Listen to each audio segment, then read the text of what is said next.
একটা কথা মনে রাখবেন, চেতনার কথা প্রমাণ করে দেখবেন, পরীক্ষা করে দেখবেন। সেটা হলো এই যে নারী পুরুষ, আমরা মনে করি বিয়ে করলে সুখী হব, সে নারীও মনে করে, পুরুষও মনে করে।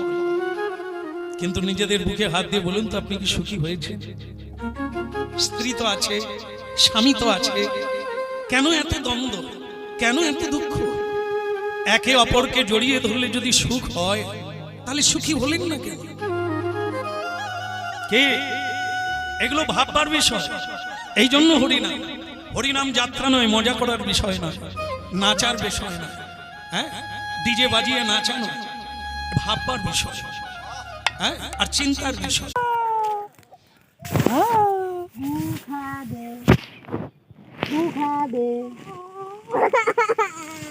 কি করছে?